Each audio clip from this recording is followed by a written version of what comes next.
Hello and welcome to the France 24 interview. Our guest today is Benjamin Loiseau, a photographer who spent 4 weeks in southern Sudan. South Sudan is about to become the world's newest nation.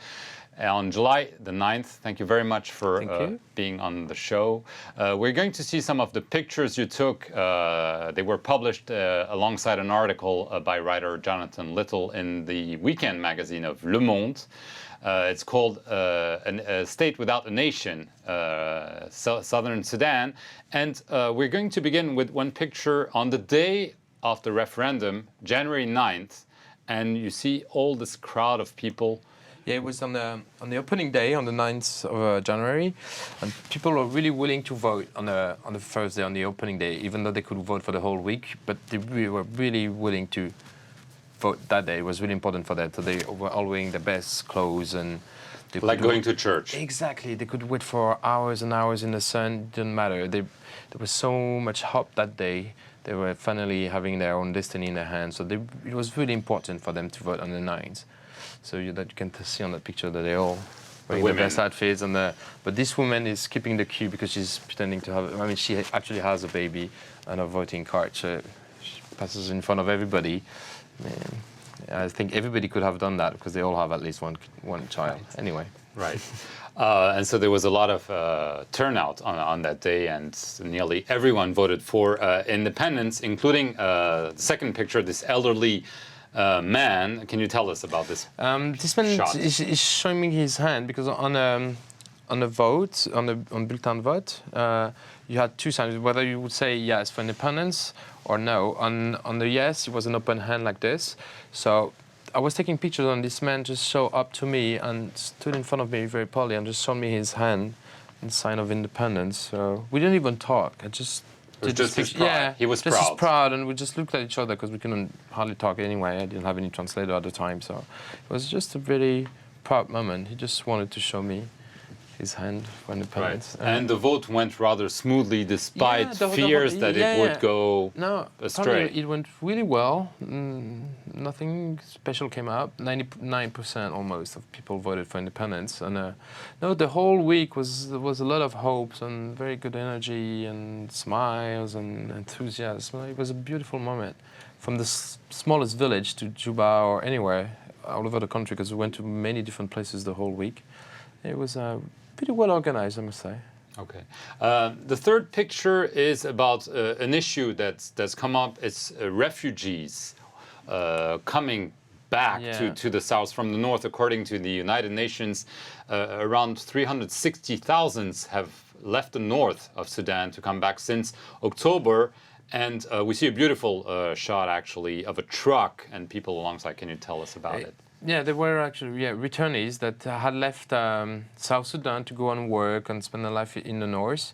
But because of the really difficulties they had there, most of them came back to vote for the referendum. And also they came back because they had a lot of hope in what was going to happen, also a lot of fear if they would stay in the north and that independence would be declared. So they left with all the means of transport possible by boat on the Nile, on trips that would take them for weeks, or by anything possible. So on the trucks was loaded with anything they had, chairs, loaded whatever. Is the words, right? Yeah, I think so. I mean, it was really loaded. There was loads of them. It was hard also to photograph them because some of them had lost everything. They had left and in a hurry, and it was a new adventure. Some of them had never been to South Sudan, so it was a new country for them. So they were a bit scared also, and they had to stay in this place on a football field and sleep on the floor under the truck. So it was not that easy to photograph. Right. We see the following picture with a small kid alongside. I don't know if it's his sister or his mother. Yeah, it's the sister and a little and brother. with also another truck. Another truck also behind. All their stuff. Right. I mean, were they welcomed in the south because they had, as you said, lived in the north, and were they concerned? Yeah, I think most of them. They were really proud of what they managed to organize the referendum. They were going to be independent, and there was no. I was surprised. I thought there would be more demonstration against the North, but it was rather they were proud of themselves and not not very.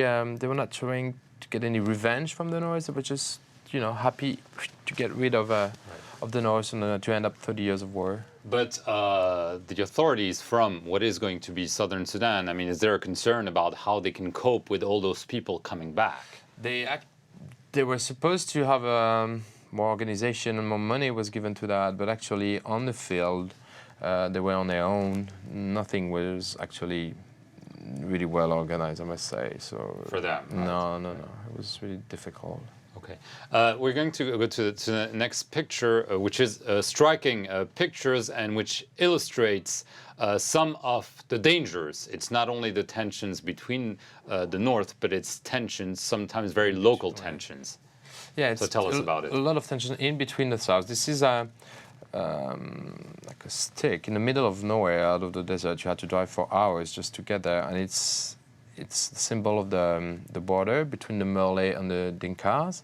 So, yeah, out of nowhere you have these two ethnical groups, and they fight a lot for us, very simple reason, for cows, for lands, for this kind of thing. But and some are, there's a lot of guns, a lot of weapons everywhere, so it's really dangerous. And there are concerns actually that northern Sudan, which is not too happy to see the south secede, is arming militias, using them all alongside the future borderline. It's hard to prove, but yeah, definitely.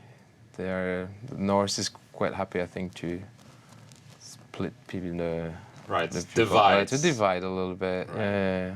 And we're going to go to the next picture, which is an impressive one. It's one of a local SPLA, which is the ruling army, if I may say. So there are the authorities. You see lots of guns when you travel there. Yeah, almost everywhere. And so this one is the chief in Bor. And so we came to see him for an interview and to get the permission to travel there and take pictures. And the funny thing is always striking is that they're like tough guys with big guns, but then when they receive you in their office, you enter a room with pink flowers and a pink table and everything. I think this contrast. So you like the contrast between... Yeah, I think it's always interesting. Right. The next picture is about some of the SPLA soldier. Is there a sense that the military is going to play a big role in South Sudan? Obviously, there were years of war with the North, but is there maybe a concern that maybe they want a lot of power? I think so. The army still has a lot of power, and before it really turns out to civilian power, I think it will take a lot of time, and especially because they cannot guarantee peace everywhere in the country for the moment in the South Sudan. So yeah, army is really everywhere, and you cannot do much thing without her. Right. Without it. And the fact that the what will be the ruling party for now in southern Sudan is from a former guerrilla. A lot of Western money has been poured for years in southern Sudan. Is there a concern that maybe this will not be as rosy as the West portrays it to be? That the money is maybe spent on big cars rather than agricultural projects? I've seen many beautiful big cars more than agricultural projects, so I think that's really a concern. And I hope I didn't see the end of it, because there's a lot of promises, there's a lot of hope. It could be a rich country. There's a lot of energy, there's a lot of young people, and they're really enthusiastic about building their nations, but it's going to be really difficult. Right. I mean, one issue is, local gunmen, or big men, as they're sometimes called. The next picture shows exactly how there could be a problem because, men with gun want power. Men with gun want power, or they want their cut of this. This man is Robert Guang, who was a former rebel who now agreed to ceasefire. So for the moment, it's all okay for him. He won't say anything bad about SPLM or SPLA. But I think if he doesn't get what he wants, he will go back to the bush and start another war. Is this already happening with some of... Yeah, with different groups, with David Yayo or Georgia Tor. Those guys are hidden in the bush with their own army from hundreds of people to thousands. We don't really know because all of them have guns in the village. So it's really hard, and it's a hard war on the field. So the SPLA cannot control everything. So yeah, it's going to be difficult for them. I mean, are the people there counting on the West to continue to support them, or do they fear that once they become independent on July 9th, the world's attention will go somewhere else and that all the fragilities and all the dangers will not be dealt with properly? I think, yeah, they're really afraid of that.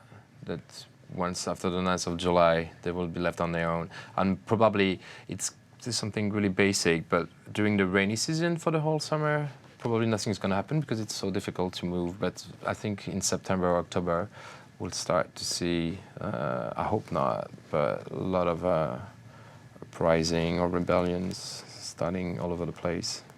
I hope I'm wrong, but this might happen. Okay, we'll have to see how the situation unfolds in southern Sudan, which will become the world's newest country, as we said. Thank you very much, Benjamin Loiseau, for coming on the France 24 interview. Thank you all for watching it. Stay tuned here on France 24.